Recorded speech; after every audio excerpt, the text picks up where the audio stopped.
ఒక నిండు సంసారం కళ్ళ ముందే కనిపిస్తున్న అందమైన భవిష్యత్తు. కానీ ఆ ఒక్క రాత్రి అంతా మారిపోయింది, తలకిందులైపోయింది.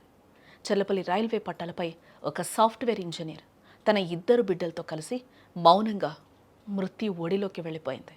కానీ పట్టాలపైకి దిగే ముందు కెమెరాకు చిక్కిన ఆ ఒక్క నిమిషం దృశ్యం ఇప్పుడు అందరినీ కూడా ఆలోచింపజేస్తుందని చెప్పుకోవచ్చు. అర్ధరాత్రి చల్లపల్లి రైల్వే స్టేషన్లోకి ప్రవేశించిన ఆ ముగ్గురు చివరిగా ప్లాట్ఫామ్ నుంచి పట్టాలపైకి వెళ్లే ముందు ఒక్క నిమిషం పాటు వారు మాట్లాడుకున్నట్టు సీసీ ఫుటేజ్లో కనిపిస్తుంది. ఎస్, ఆ విజువల్ కూడా, ఆ ఫుటేజ్ ఒకసారి మీరు గమనించవచ్చు. అక్కడ విజయారెడ్డి ఇద్దరు పిల్లలతో కూడా అక్కడ ఉంది. ఆ ప్లాట్ఫామ్ మీద నడుచుకుంటూ కూడా వాళ్ళు ఒక క్షణం అక్కడ ఆగారు. మీకు క్లియర్గా కనిపిస్తుంది అక్కడ. వాళ్ళు ముగ్గురు కూడా అక్కడ ఏదో డిస్కస్ చేసుకుంటున్నారు. డిస్కస్ చేసుకున్నాక ఆ పాప కూడా కొంచెం యువతలకు వచ్చింది. మళ్ళీ అక్కడ కొడుకుతో డిస్కస్ చేస్తున్నారు విజయారెడ్డి. క్లియర్గా కనిపిస్తుంది కదా. అక్కడ ఏదో డిస్కషన్ అయిపోగానే విజయారెడ్డి కొంచెం ముందుకు వెళ్ళిపోతున్నారు. పిల్లలు ఒక 2 అడుగుల వెనకాలకి కొడుకున్నాడు, అలాగే కూతురు కూడా ఒక అడుగు దూరంలో వెనక్కి నడుస్తూ ఉంది. అలాగే ముగ్గురు ఒకరి వెనకాల ఒకరు నడుస్తూ ఉన్నారు. ఇక్కడ వాళ్ళ మధ్యలో ఏం డిస్కషన్ జరుగుంటుంది అంటే ఒక్కసారి మనం ఆలోచిస్తే, అప్పటి వరకు ఆ పిల్లలకి ఆ తల్లి చెప్పలేదా? ఎక్కడికి వెళ్తున్నామని చెప్పకుండానే హాస్టల్ నుంచి ఆ ఇద్దరు పిల్లల్ని కూడా ఈరోజు తీసుకొచ్చిందా? ఎక్కడికి వెళ్తున్నాం, ఏం చేస్తున్నామని చెప్పకుండా మనం ఎక్కడికో ట్రిప్కి వెళ్తున్నాం లేకపోతే బయటకు వెళ్తున్నామని ఆ తల్లి చెప్పిందా? ఎక్కడైతే వాళ్ళు ఆగారో, ఎక్కడైతే వాళ్ళు డిస్కషన్ చేసుకున్నారో ఆ 1 మినిట్ అక్కడే తల్లి చెప్పిందా? మనం చనిపోబోతున్నాం, ముగ్గురం చనిపోబోతున్నాం, నేను ఈ డెసిషన్ తీసుకున్నాను అని ఆ పిల్లలతో ఆ విజువల్లో చూసినప్పుడు మనకు అలాగే అనిపిస్తుంది కదా. అంటే ఒక్కసారిగా పిల్లలు కూడా వెనకడుగు వేసిన పరిస్థితి అక్కడ కనిపిస్తుంది. ఆ విజువల్లో మనకి క్లియర్గా, ఆ సీసీ ఫుటేజ్లో మనకి క్లియర్గా కనిపిస్తుంది. అక్కడ ముగ్గురు ఒకసారి డిస్కషన్ చేసుకున్నారు, అక్కడే పిల్లలకి చెప్పిందా? అప్పటి వరకు ఆ తల్లి పిల్లలకి చెప్పలేదా? చెప్పుంటే వాళ్ళు ముందే నిలువరించేవాళ్ళేమో. మేబీ అప్పటి వరకు కూడా పిల్లలకి చెప్పలేదేమో. ఆ 1 మినిట్ అక్కడ ఏదైతే అక్కడ మీకు రౌండ్ సర్కిల్లో కనిపిస్తూ ఉంటుంది, ఆ వీడియో మీరు చూడొచ్చు, ఆ ఫుటేజ్ కూడా మనకు కనిపిస్తుంది. అక్కడ ముగ్గురు కూడా డిస్కషన్ చేసుకున్నారు. ఒక్కసారిగా వెనక్కి కూడా వాళ్ళు ఒకసారి తిరిగి చూసుకున్నారు. చూసుకున్న తర్వాత ఆ పాప కూడా కొంచెం యువతలకు వచ్చేసిన దృశ్యం మనకి కనిపిస్తుంది. అక్కడ ఏం జరిగిందో డిస్కషన్, మరి ఆ తల్లి కూడా ఆ పిల్లల్ని వారించిందో ఏంటో తెలియదు, కానీ అక్కడ కోప్పడిందో ఏమో మీ ఇష్టం, మీరు వస్తే రండి లేకపోతే లేదు, నేనైతే వెళ్ళిపోతున్నాను, ఇలాంటి పదాలు ఏమైనా అక్కడ వాడిందో ఏంటో తెలియట్లేదు అక్కడ. బట్ ఎందుకంటే ఒక అడుగు వెనక్కి వేసిన దృశ్యం అయితే మనకు కనిపిస్తుంది. పిల్లలు కూడా ఒకంత ఆ టైంలో భయానికి గురయ్యారేమో. అమ్మ ఏంటి ఈ డెసిషన్ తీసుకుందా అని అనిపించిందేమో ఆ పిల్లలకు కూడా. ఒక క్షణం ఆగారు. కానీ తల్లి ఆ మాటల్ని, ఆ పిల్లలు చెప్పిన మాటల్ని విన్నట్టుగా కూడా అనిపించట్లేదు. ఆమె ఆ కోపంతో వెళ్ళిందా, పంతంతో వెళ్ళిందో, కానీ అక్కడ జరిగిన ఆ డిస్కషన్, ఆ 1 మినిట్ ఆ డిస్కషన్ ఏదైతే జరిగిందో, ఆ ఒక్క నిమిషం ఏదైతే డిస్కషన్ జరిగిందో దాన్ని వదిలేసి తల్లి కూడా అలాగా కొంచెం ముందుకు వెళ్ళిపోతున్న దృశ్యం కూడా మనకు కనిపిస్తుంది. ఇది అందరినీ కూడా ఒకసారిగా ఆలోచింపజేస్తుంది. ఆ పిల్లల భవిష్యత్తు కూడా అక్కడ ఆ తల్లి చిదిమేసిందా? అంటే ఆ తల్లి, నేను వెళ్ళిపోతాను, నేను చనిపోవడానికి, నేను ఆత్మహత్య చేసుకోవాలని డిసైడ్ అయ్యాను, నా తర్వాత మిమ్మల్ని ఎవరు చూడరు, మీరు ఇబ్బందులు పడతారని వాళ్ళకి ఏమన్నా అక్కడ ఆ టైంలో చెప్పిందా, మోటివేట్ చేసిందా? ఆ తల్లి బాధను కూడా వాళ్ళు అక్కడ పాజిటివ్గానే తీసుకున్నట్టున్నారు. తల్లి ఏది చెప్తే అది అన్నట్టు కూడా ఆ చివరి క్షణం పిల్లలు కూడా ఆలోచించి ఆ తల్లి ఎలా వెళ్తే అలాగే వాళ్ళ వెనకాలే ఆ పిల్లలు ఇద్దరు కూడా వెళ్ళిపోతున్నారు. ఒకసారి మనం చూడొచ్చు. ఇక్కడ చాలా క్వశ్చన్స్ రైజ్ అవుతున్న పరిస్థితులు మనకు కనిపిస్తున్నాయి. ఒకసారి ఆ విజువల్ చూడొచ్చు, ఎంత దారుణంగా ఉందంటే. అంటే ముందే పిల్లలకి చెప్పలేదు, లేకపోతే ఆమె ఏమన్నా ముందే అనుకుందా, లేకపోతే ఏంటి? వాళ్ళ ఆమె చేతిలో వాటర్ బాటిల్, ఒక క్షణం ఇది చేయడం కరెక్ట్ కాదు అని అనుకున్నారా?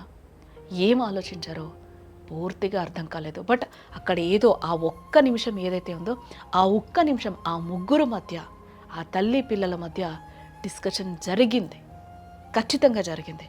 ఎందుకంటే వాళ్ళ అడుగులు కూడా మనకు ఆ విధంగానే కనిపిస్తున్నాయి. ఒక పాప కొంచెం వెనక్కి రావడం, మళ్ళీ ఆ బాబు ఒక్కసారిగా వాళ్ళ అక్క వైపు చూడడం, ఆ తల్లి కూడా కొంచెం ఇటు తిరిగి ఒక్కసారిగా మళ్ళీ కొంచెం సీరియస్గా ముందుకు ఒక 2 అడుగులు ముందుకు వెళ్ళిపోవడం, తర్వాత ఆ బాబు కొంచెం ఒక అడుగు దూరంలో నడవడం, ఆ అమ్మాయి ఇంకొక అడుగు దూరంలో నడవడం కూడా ఒక మిస్టరీగా ఉంది. ఆ పిల్లలు ఒకంత అప్పుడు షాక్కి గురయ్యారా, మా అమ్మ ఎందుకు ఇలా చేస్తుంది, చెప్పినా వినట్లేదని అనుకుందా, లేకపోతే ఏమనుకున్నారో కొని, బట్ అలాగే వెళ్ళిపోతారు చూడండి. ఆ డౌన్ మొత్తం ఆ ప్లాట్ఫామ్ ఏదైతే ఉందో ఆ ఎండ్ వరకు కూడా అలాగ ఒకరినొకరు ఒక్కొక్క అడుగు ఒక్కొక్క 2 అడుగుల దూరంతో కూడా వాళ్ళు వెళ్ళిపోతున్న సిచ్యువేషన్ అయితే కనిపిస్తుంది. బట్ ఆ ఒక్క క్షణంలో ఏం జరిగింది అనేది కూడా ఇక్కడ చాలా కీలకం. ఆ పిల్లలకు అప్పటి వరకు పాపం తెలీదు, అప్పుడే తల్లి చెప్పినట్టుగా కూడా కనిపిస్తుంది. అసలు ఆ నిమిషం పాటు ఆ తల్లి తన బిడ్డలతో ఏం చెప్పింది, లోకాన్ని చూడాల్సిన ఆ పసి ప్రాణాలు కన్నతల్లి వెంటే కాటికి నడవడానికి ఎలా సిద్ధపడ్డారు, అమ్మ అని పిలిచే గొంతులే మౌనంగా మరణాన్ని ఎలా ఆహ్వానించాయి, ఆమె కళ్ళలో కనిపించిన ఆఖరి ఆవేదన ఏంటి, అదే ఇప్పుడు మిస్టరీగా మారిందని కూడా మనం చెప్పుకోవచ్చు. అక్కడున్న సీసీటీవీ ఫుటేజ్లో అత్యంత కీలకమైన దృశ్యంగా కూడా మనం చూడాలి. ప్లాట్ఫామ్ వదిలి పట్టాలపైకి దిగే ముందు ఆ ముగ్గురు ఒక నిమిషం పాటు ఆగి మాట్లాడుకోవడం, సరిగ్గా ఆ ఒక్క నిమిషమే ఈ కేసులో అతిపెద్ద టర్నింగ్ పాయింట్ అని కూడా మనం చెప్పుకోవచ్చు. అప్పటి వరకు మామూలుగా నడిచిన ఆ ముగ్గురు, అంటే నిన్నటి నుంచి కూడా మనం చాలా విజువల్స్ చూస్తూ ఉన్నాం.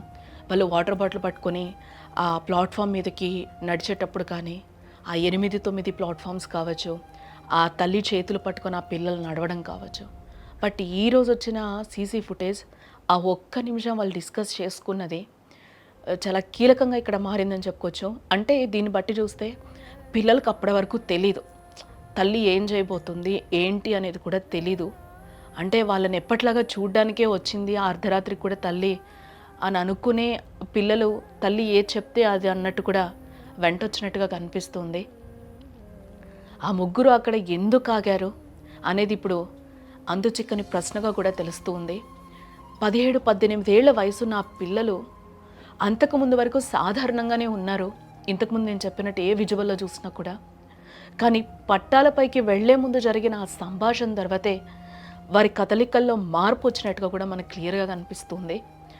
అక్కడే అసలు విషయం వారికి చెప్పిందా, నేను లేకపోతే మీరు ఉండలేరు, అందరం కలిసి వెళ్ళిపోదాం అని ఎమోషనల్ బ్లాక్మెయిల్ ఏమైనా చేసిందా? నిజంగా అక్కడ చూస్తే మనకి ఆ క్షణం అదే అనిపిస్తుంది. అంటే మీరు వస్తే రండి లేకపోతే లేదు, ఇది నా ఫైనల్ డెసిషన్, నేను వెళ్ళిపోతున్నాను, మిమ్మల్ని అయితే ఎవరు బాగా చూసుకోరు, నేనైతే ఆత్మహత్య చేసుకుంటున్నానని వాళ్ళని బాగా అక్కడ బ్లాక్మెయిల్ చేసిందా అంటే ఆ విజువల్లో కూడా మనకి క్లియర్గా అదే కనిపిస్తుంది. ఎందుకనంటే అందరూ ఒక్కొక్క చోట ఆగి ఒకసారి డిస్కషన్ చేసుకొని ఆమె కూడా కొంచెం ముందుకు వెళ్ళిపోతున్న దృశ్యం చూస్తే ఖచ్చితంగా ఇక్కడ డిస్కషన్ జరిగిందా, మా బ్లాక్మెయిల్ చేసిందా అనే అనుమానాలు కూడా ఇప్పుడు కలుగుతూ ఉన్నాయి. లేక ఆ పిల్లలకు అంతు చిక్కని ఏదో భయంకరమైన నిజాన్ని చెప్పి వారిని ఏమైనా ఒప్పించిందా? ఆ ఒక్క నిమిషం సంభాషణలో ఏముంది అన్నది ఇప్పుడు ఆసక్తికరంగా మారింది. విజయశాంతి భర్త కూడా చివరి వరకు పిల్లలకు ఆ విషయం చెప్పు ఉండదేమో అనే అనుమానాన్ని ఈరోజు ఆయన కూడా వ్యక్తం చేస్తూ ఉన్నారు. ఒకసారి అతడి మాటలు వినే ప్రయత్నం కూడా మనం చేద్దాం. మరి అట్లీస్ట్ వాళ్ళ తెచ్చేసుకుని తనతో పెట్టుకుంటే మీరు ఎప్పుడన్నా అనలేదా అలా అన్నాను హాస్టల్లో ఎందుకు? కానీ అలా ఉంటే అలా స్టడీ ఇబ్బంది అవుతుంది అనుకున్నాను నేను, అంతేగాని అమ్మాయికి ఇంట్లో అనిపించలేదు నాకు. వాళ్ళది ఎప్పుడైనా కొంచెం ఏదైనా చెప్తే మనకు తెలుసుంటుంది. మనకు ఎప్పుడైనా వాళ్ళ పిల్లల భవిష్యత్తు, వాళ్ళ చదువులు, వాళ్ళ హయ్యర్ ఎడ్యుకేషన్ ఎలా చేపిద్దాం, ఎలా ఉంటుంది, ఎలా ఎప్పుడు మాకు వేరే ప్రపంచం లేదమ్మా, వాళ్ళ పిల్లల ప్రపంచమే. అసలు ఎంత బాగున్నారో రండి, ముగ్గురిని చూస్తుంటే చాలా బాధేస్తుంది. అసలు ఎందుకు ఇంత దారుణమైన నిర్ణయం తీసుకున్నారో ఆవిడ అర్థం కావట్లేదు అసలు ఎవరికి. బాబు కళ్ళ ముందే కనిపిస్తుంది. అదే అంటున్నా, బాబు అసలు ఎంత బాగున్నాడు, ఇద్దరు బాగున్నారండి, పిల్లలు ఇద్దరు కూడా చాలా బాగున్నారు. వాళ్ళైనా ఇప్పుడు ఇంటర్ చదువుతున్నారంటే ఎంత అండి ఏజ్? 18th పాప ఉంటుంది, 17-18 years పిల్లలు ఉన్నారు. మరి వాళ్ళైనా వద్దమ్మా డాడీతో మాట్లాడదాం ఒకసారి ఎందుకు అనలేకపోయారు ఆవిడ అలా తీసుకెళ్తుంటే? నాకు తెలిసిన మట్టుకైతే అప్పటి వరకు దాకా చెప్పలేదు, లేకపోతే మమ్మీ మీద ప్రేమ, వాళ్ళు ఏమనలేరు అంతే. అది అది పిచ్చి ప్రేమనా, అది ఆ పిచ్చి ప్రేమనే వీళ్ళకు ఈ ప్రాబ్లం వచ్చింది. తండ్రి కూడా మాటలు మనం విన్నాం. ఆ తల్లి పిచ్చి ప్రేమ వాళ్ళని ఇంతవరకు నమ్మించి తీసుకెళ్ళింది అనేది కూడా ఆయన బాధపడుతున్నారు. ఆ చివరి వరకు కూడా ఆ తల్లి చెప్పలేదు అనేది ఆయన కూడా ఒక అనుమానాన్ని అయితే వ్యక్తం చేస్తున్నారు. సీసీ ఫుటేజ్లో ఆ ఒక్క నిమిషం దృశ్యం చూస్తుంటే మాత్రం తల్లి మాట్లాడుతుంటే పిల్లలు మౌనంగా వింటున్నట్టుగా అనిపిస్తుంది. ఆ మాటలు విన్న తర్వాతే వారు పట్టాల మీద కడుగేశారు. అంటే ఆ ఒక్క నిమిషంలోనే వారిని మృత్యువుకు సిద్ధం చేసిందా అన్న అనుమానాలు కూడా ఇప్పుడు కలుగుతూ ఉన్నాయి.